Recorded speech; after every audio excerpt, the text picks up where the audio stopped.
Hey again everyone, welcome back again di Bitcoin Update. Happy Friday and happy weekend buat teman-teman. Jadi ini udah tanggal 28, kita tinggal 1, 2, 3 hari lagi teman-teman ya untuk penutupan atau closing pada candle monthly di bulan November.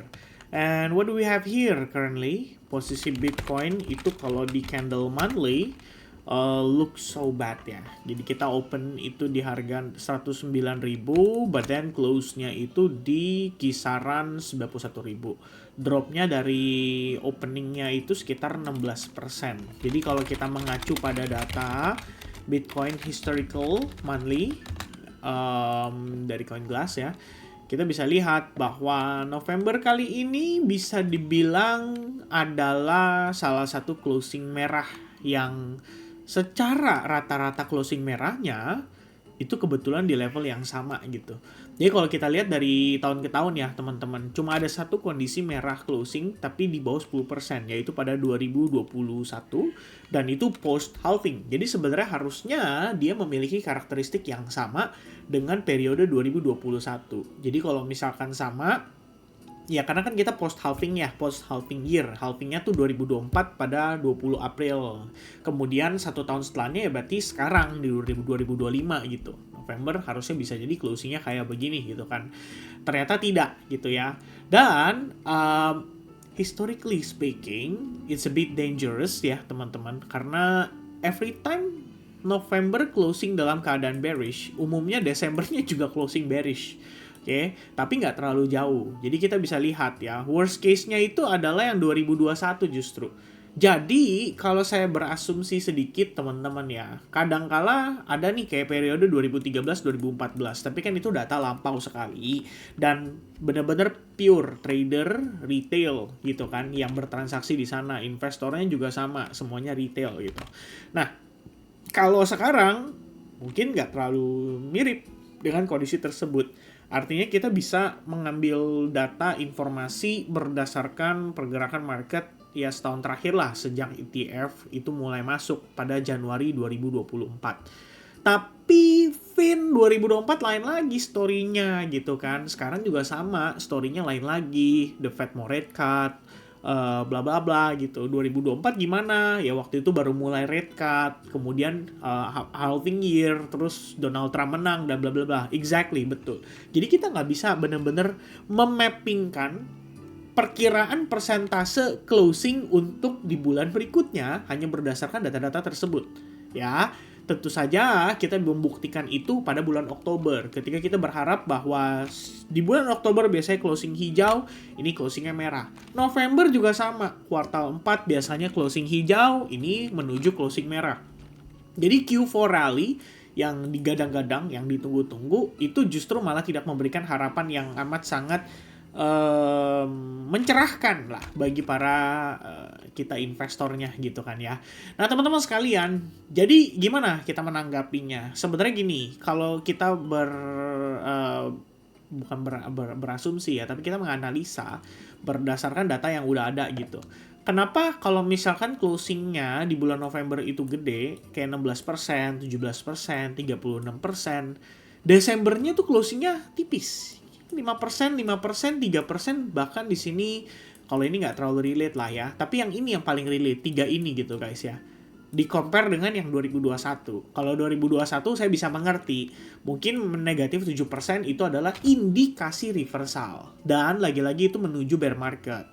Jadi kalau teman-teman ingat, November itu agak pertengahan, The Fed baru kasih pengumuman soal mereka mau melakukan tapering terhadap bond. Ya, terhadap bond yang mereka beli pada saat COVID-19 itu mereka kasih stimulus gitu. Jadi kalau tapering artinya dia mau pelan-pelan ngurangin bondnya mereka gitu. Ya, mereka mau tarik uangnya, peredarannya supaya tidak terlalu hyperinflation. Maka Desember eksekusinya itu terjadi di market, baru ada drop gitu. Nah kalau sekarang beda cerita. Oktober itu kita mendapati kondisi yang tidak nyaman lah ya pada 10-10 itu gara-gara tarif, kemudian market sulit untuk mendigest data ekonomi. The Fed pun demikian karena US government shutdown. Yang awalnya kita kira cuma sebentar ternyata panjang nih ya, dan ini ternyata gara-gara Trump lagi gitu. Lalu Novembernya selling pressure-nya tetap berlanjut ya, sampailah akhirnya kita negatif 16,75% pada sepanjang bulan November. Tapi kalau teman-teman perhatiin, agak di akhir bulan ya atau di minggu-minggu terakhir nih, kita dapat rally atau dapat bounce sekitar 13,21%. Apa artinya tuh, Vin, ya? 13,21% gitu. Ini nggak ada artinya lah dibandingkan dengan sebelumnya gitu, guys ya. Well, here's the case. Kita harus pertanyakan apa yang bikin market itu bisa bounce segitu banyaknya gitu ya. $10.500 tuh nggak sedikit, guys, buat Bitcoin. Lumayan lah kalau kita bisa bilang gitu ya. Every time kita ngelihat crash itu atau dump yang sangat signifikan tuh biasanya bisa $10.000 dalam kurun waktu yang singkat gitu. Nah, itu kalau lagi flash dump. Tapi kalau misalnya average range normalnya berapa? Paling Bitcoin sehari gerak 2000, ya kan? 1500, 2000, 3000 gitu. Itu range harian rata-rata. Jadi kalau teman-teman itu masuk ke time frame daily-nya, terus kita ukur nih kayak sehari itu berapa sih pergerakannya average gitu kan. Dari atas ke bawah. Oh, ini 5000 gitu, lagi gede. Yang ini cuman 2300. Yang ini range-nya 3500. Yang ini range-nya ya lebih kurangnya berapa tuh? Ya 4000 gitu, ya kan? Nah, range itu kita bisa ukur kira-kira berapa sih rata-rata pergerakan hariannya gitu. Ya mungkin around 3000 sampai 4000 lah. Atau kalau kita mau ambil nilai tengahnya lagi ya mungkin sekitaran 3250. Itu pergerakan average rata-rata harian. Nah, dia bounce 10.000 dari bawah ke atas, not bad gitu kan. Dan apa triggernya? Itu yang timbul pertanyaannya gitu. Triggernya adalah S&P yang sama-sama recovery, diiringi dengan Nasdaq juga yang sama-sama recovery. Sebenarnya kalau kita lihat pergerakan market stock juga nggak terlalu enak ya. Kita masih bisa ngedapetin Nasdaq itu ngebentuk head and shoulders gitu. Which means after this masih ada probabilitas kita bisa masuk ke bear momentum yang berkepanjangan. Dan ini akan bergantung pergerakan hari ini. Jadi kalau kita lihat kemarin tuh Thanksgiving, jadi market nggak ada pergerakan, guys. Ya, Bitcoin flat banget. Hari ini open marketnya 21.30 tapi akan tutup jam 1 subuh di WIB kita gitu ya. Maksudnya di waktu Indonesia Barat gitu. Ya akan closing di jam 1 subuh. Itu untuk stock market. Dan mereka akan mendigest Chicago PMI yang dirilis 2 hari berturut-turut. Jadi back to back nih teman-teman sekalian. Yang perlu kita ketahui, baru banget ya Chicago PMI itu dirilis minggu ini. Itu sekitar 2 hari yang lalu. Seingat saya teman-teman, mana nih? Ini dia nih ya, Chicago PMI. Jadi dirilis untuk periode bulan November. Sekarang kita akan rilis untuk periode yang bulan Desember. Ya, jadi ini saya juga bingung ya, kenapa ya dia bisa keluarin yang bulan Desember ya. Sementara kan sebenarnya ya atau mungkin ini forecast atau gimana gitu, saya juga kurang paham sih kenapa bisa ada data ini gitu. Cuman wow, apa yang bisa kita expect gitu ya, kalaupun misalkan seandainya itu sifatnya adalah proyeksi gitu, jadi kayak Desember tuh bakal rilisnya di berapa, nanti mungkin bakal di-revise datanya atau gimana gitu kan setelah data yang baru yang terupdate. Mungkin kalau kita lihat Chicago PMI-nya dirilis dengan keadaan yang lagi-lagi agak sedikit lebih rendah dari ekspektasi, ini bisa menyebabkan The Fed meningkatkan probabilitasnya untuk kembali melakukan rate cut ya pada bulan Desember gitu. Dan sebenarnya kalau kita lihat guys, ini kelihatannya kan udah tinggal 1 minggu lagi ya. Kayaknya udah nggak akan terlalu volatile banget lah naik turunnya gitu. Yang paling krusial, yang paling dipertanyakan itu adalah periode 2026 tuh. Kenapa 2026? Karena kita akan mendapati The Fed akan mengeluarkan yang namanya Summary Economic Projection. Ini untuk periode yang 2026 yang kita pertanyakan. Lu 2026 mau rate cut berapa kali gitu. Sementara, ini kalau kita lihat angkanya ya guys, kalau memang benar The Fed akan melakukan rate cut nih pada pertemuan Desember nanti, berarti kita sesuai target. Ya, 3,6 itu adalah median dari 3,5 sampai dengan 3,75. Oke, itu yang di take note tuh. Ya, 35, 375. Jadi mediannya adalah 3,6. Berarti sesuai target. Nah, yang berbeda adalah 2026 nanti. Kalau misalkan The Fed bilang, ya diganti nih dari SEP ya, dia nggak ngomong verbal gitu, tapi dia ganti SEP-nya, katakanlah sesuai dengan agregat atau probabilitas yang diharapkan oleh para pelaku pasar, bahwa pada periode 2026 akan ada sekali rate cut diperkirakan antara bulan April, Maret, ataupun bulan Juni. Kemudian ada sekali rate cut lagi, diperkirakan antara bulan Juli, September, hingga Oktober. Dan sekali rate cut lagi guys. Bahkan ya, bisa terjadi sekali rate cut lagi pada bulan Desember. Dengan probabilitas 65%. Target rate-nya adalah 2,75 sampai 3,00. Dan itu artinya mediannya itu akan ketemu di angka 2,9%. Kalau betul SIP-nya diganti ke sana dari 3,6 ya, yang sebelumnya 3,6 tuh kan diganti tuh sama mereka jadi 3,4. Nanti angkanya jadi gini nih, 3,4 di bagian bawahnya, di bagian atasnya nih untuk 2026 teman-teman akan berubah jadi 2,9. Kalau benar kayak gini, itu artinya 3 kali rate cut. Ya. Kalau teman-teman seandainya punya bayangan, wah jangan-jangan di periode di periode 2026 awal tahun kita bisa lihat market rebound dulu nih atau naik dulu nih. Mungkin sampai nanti ketemu SIP-nya di periode bulan Maret gitu. Gimana tuh tanggapannya teman-teman? Kalau saya sih kayaknya terlalu optimis ya. Saya terus terang aja ngomong ya, kayaknya terlalu optimis gitu. Jadi gimana saya menilainya teman-teman ya? Kembali ke sini. Kalau November, yes, kita dalam 3 hari lagi, market nanti malam open cuma sebentar gitu kan. Itu New York Open 21.30 WIB ya, sampai jam 1 subuh, itu cuma berjalan lebih kurangnya 3,5 jam. Atau ya 3,5 jam teman-teman. Singkat banget kan, 3,5 jam gitu. Market mau ngapain tuh di momen tersebut ya? Apalagi sudah Thanksgiving, kemarin udah libur. Hari ini mungkin cuma settlement ringan lah ya, nggak terlalu yang gimana banget gitu. Artinya closing hari ini untuk Bitcoin specifically di hari Jumat, ini akan sangat menentukan ya. Minggu ini kita akan closing seperti apa, bulan ini kita akan closing seperti apa. Oke, itu pertama. Lalu setelah closing tersebut, market kan otomatis akan memberikan penilaian ya di Desember awal, seiring dengan semakin dekat momen penentuan apakah The Fed akan rate cut, apakah The Fed akan mengubah SIP-nya gitu. Kalau benar ini semua sejalan guys, berdasarkan apa yang tadi kita baca, berdasarkan berbagai informasi yang kita dapatkan dari statementnya anggota Federal Reserve, bla bla bla. Terus kita tahu masalah US dan China juga berhubungan dengan tarif itu udah nggak terlalu bertegangan ya, udah nggak terlalu bersinggungan. Bahkan ada kabar baik tadi malam ya, Putin bilang katanya, ya kita lihatlah nanti ya, kita akan diskusi secara serius berhubungan dengan konflik bersama dengan Ukraine ya. Di sini mereka berdiskusi dengan delegasi dari US di minggu depan. Ini bakal berpotensi untuk menjadi salah satu trigger katalis. Tapi ini kan volatilitas ya. Jadi gini guys, intinya kalau kita bilang apakah akan positif atau negatif, kita nggak bisa tahu. Yang saya tahu adalah kalau betul terjadi diskusi tersebut, ini akan meningkatkan volatilitas pasar.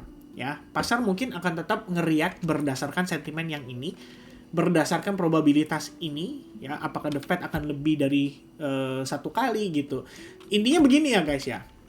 Yang perlu kita take note adalah kalau The Fed beneran 3,5, 375 ya, artinya dia rate cut nih, valid, jebret gitu ya, dia rate cut pada bulan Desember. Jadi dalam kurung bulan 12 gitu. Terus kita lihat SIP-nya. Kalau SIP-nya ternyata masih sama di 34, itu berarti proyeksi The Fed untuk 2026 adalah hanya 1 kali rate cut. Ya. Kalau diganti sesuai agregat itu jadi 3 kali, tapi saya bilang terlalu optimis. Maka kalau mereka hanya ganti ke 2 kali aja pada 2026 ya, 2 kali aja teman-teman. Setelah mereka ngelihat data tenaga kerja, setelah mereka tahu bahwa Oktober layoff-nya itu besar, setelah mereka tahu bahwa sebenarnya kondisi ekonomi itu masih dalam keadaan terkontraksi. Kita bisa lihat dari Chicago PMI yang belum ada pertumbuhan, kita bisa lihat dari data ISM PMI yang juga tidak lebih dari 50. Berbagai data-data tersebut mungkin bisa jadi pertimbangan mereka sementara untuk mengubah SIP-nya. Kalau misalkan diubah SIP-nya dari 1 kali ke 2 kali, ini cukup banget.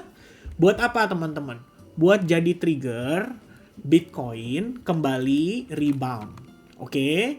We're not talking about Bitcoin creating new all-time high karena itu harus kita review data by data juga, konfirmasi by konfirmasi, ya, berbagai hal yang menjadi patokan teman-teman, dan itu akan saya update terus setiap hari ke teman-teman. Jadi jangan khawatir gitu ya.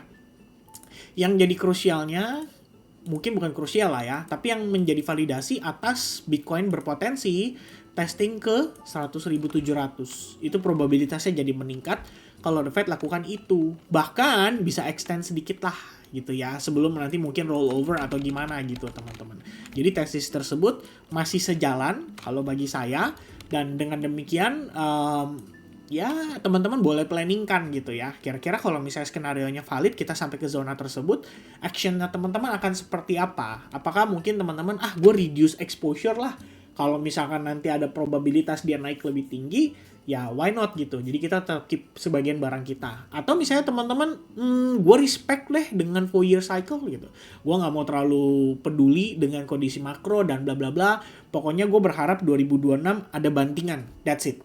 Ya, bantingan itu kasih kamu big discount. Whether dia akan testing ke 73 atau bahkan di 60 ribuan dollar atau bahkan 50 ribu dollar, itu bisa jadi opportunity buat menambah Bitcoin kamu gitu ya.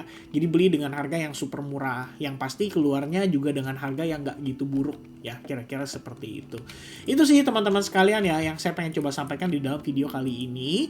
Dan untuk internalnya kita nggak bisa bahas banyak ya, cuman sederhana aja, cepet aja teman-teman, bahwa kita memiliki supply and demand pada kondisi saat ini. This is the supply coming from selling pressure yang membuat atau men-trigger Bitcoin menciptakan lower low. Kemudian internalnya itu ada order block atau POI pada sekitaran harga 87.000 sampai 86.300. Zona tersebut adalah zona yang cukup menarik andaikan Bitcoin harus mengalami retracement pada New York Session malam hari ini. Kita nggak tahu karena S&P 500 dan Nasdaq juga sama-sama ninggalin gap di bawah.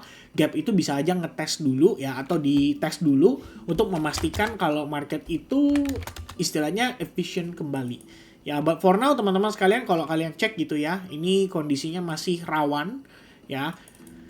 Yang penting sih kalau saya ngelihat weekly close sih S&P 500 ya. Kalau weekly close-nya bisa kayak gitu, itu bullish engulfing guys ya. Ini kalau misalnya, jadi guys kalau misalnya kalian lihat ya, ini TGIF, ICT itu ada sebuah, oh no ya.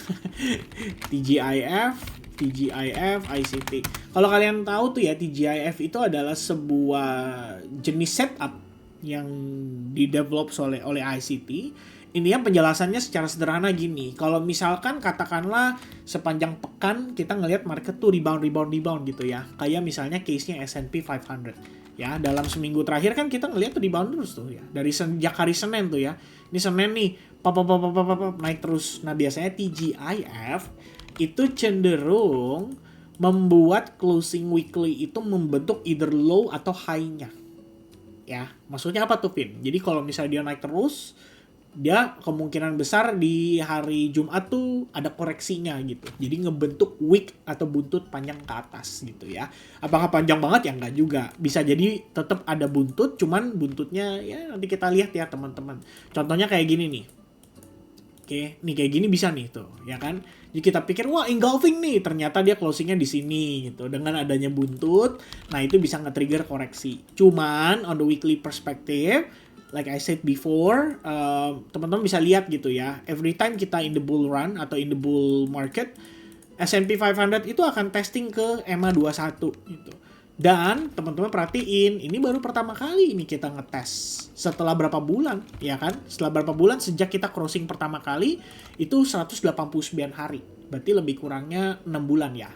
Ya, 6 bulan lebih kurangnya. Baru kita ngetes sekali.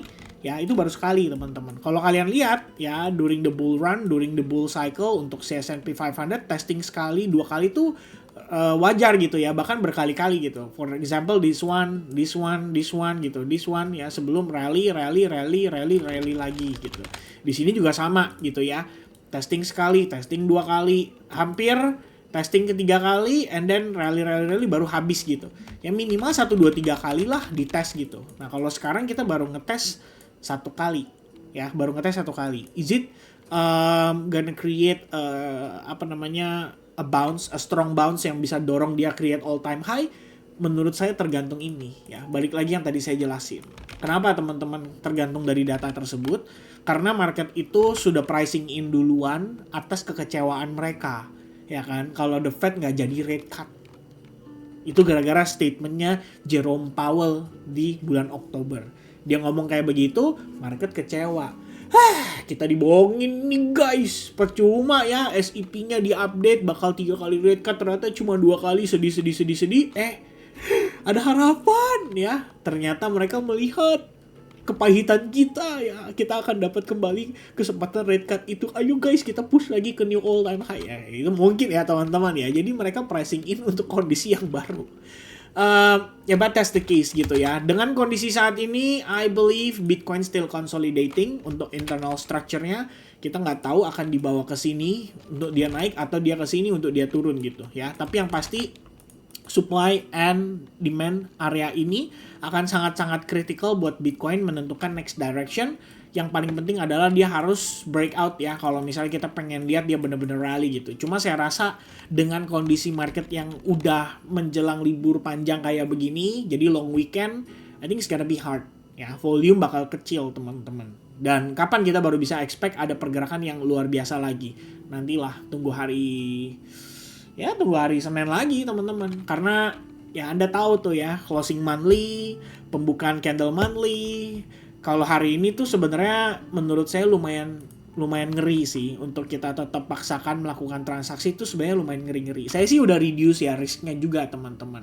Alasannya adalah, ingat, Max Pain itu terbesar ya, biasanya terjadi pada hari Jumat di minggu terakhir pada bulan tersebut. Jadi kalau pada bulan November, ya harusnya yang terbesarnya di situ gitu kan. Tapi ini kayaknya udah beres nih teman-teman ya. Notional value pada tanggal 28 udah nggak kelihatan nih. Berarti udah beres ya. Untuk option market itu udah beres. Cuman tetap jadi satu faktor yang harus kita perhatikan. Karena guys, ini sebenarnya banyak yang nggak tahu ya. Kalau misalnya kalian di futures market tuh, sebenarnya futures market itu ada ininya guys. Ada kontrak rollover. Jadi kalau misalnya teman-teman ya, ini Bitcoin futures tuh, dia ada rollover kontrak gitu. Jadi bukan cuma satu kontrak ya, dia ada November, Desember, Januari, Februari gitu. Ini harga November sekian. Nah ceritanya nih gini teman-teman, kalau misalkan teman-teman mau rollover kontraknya, Anda harus bayar fee gitu kan, harus bayar fee untuk nanti pindahin posisi kalian ke bulan berikutnya. Jadi nanti akan lanjut ke chart yang berikutnya pada periode bulan Desember. Makanya lihat nih, chartnya beda tuh ya. Di Desember, yang kontrak Desember sama yang November tuh beda chartnya gitu guys. Nah kondisi itu terjadi udah lama sebenarnya untuk gold futures ya. Gold futures juga ada kondisinya kayak gitu. Cuma saya nggak mau jelasin panjang-panjang juga soal itu sih. Pada intinya poin utamanya adalah kalau sampai kondisi seperti ini ya, ini kan biasanya terjadi gitu kan, ada kemungkinan ya mereka yang hold kontraknya mungkin lebih baik gue liquidate aja deh gitu. Nanti tunggu next month baru open kontrak baru. Ya kalau kondisinya kayak gitu, itu bisa mempengaruhi volatilitas juga di akhir bulan. Itu sebenarnya sih yang cukup krusial. Oke, so untuk saat ini saya nggak mau terlalu berspekulasi. Kita udah marking key resistance, ada supply zone, ada demand zone untuk di bagian bawah merupakan area support. Kita bisa assume seperti itu. Bisa juga teman-teman connecting the trend line ya, ada probabilitas dia ya mungkin dia turun cuma setengah, habis itu dia rebound lagi dan seterusnya. Banyak kemungkinannya. Cuma untuk akhir bulan ini saya suggesting kita tunggu sampai closing weekly-nya aja deh. Itu yang akan lebih menarik untuk kita jadikan sebagai acuan pergerakan di periode berikutnya. Cuman yang terakhir ya teman-teman, yang saya sudah sempat bahas di video terakhir, last time it happened was in May 2021. I think currently in play ya, saat ini sedang berjalan, di mana MACD-nya kita udah lihat terdapat yang namanya crossing up ya. Ini udah valid, histogramnya udah kebentuk ya untuk bullish momentumnya. So hopefully ini bisa berlanjut untuk sekali lagi menjadi pendorong untuk Bitcoin naik hingga testing ke level-level tertentu seperti 100.700 atau misalkan di sini sebenarnya ada 92.000 nih. Saya langsung aja kasih angkanya 92.000, bam kayak gini ya. Teman-teman lihat kemudian kita pakai tambahan berupa seperti ini. Nah, that's gonna be the key resistance tuh yang harus di break gitu. Jadi 92.000 kebetulan level yang sama dengan supply-nya. Jadi asal dia bisa bam closing di atas tuh, apalagi weekly, cakep banget teman-teman ya. Kalau sampai itu valid, itu beneran cakep banget ya. Tuh, beneran cakep banget. Artinya kita flipping, apalagi weekly bisa closing di atas 92. Anda lihat apa tuh jadinya teman-teman?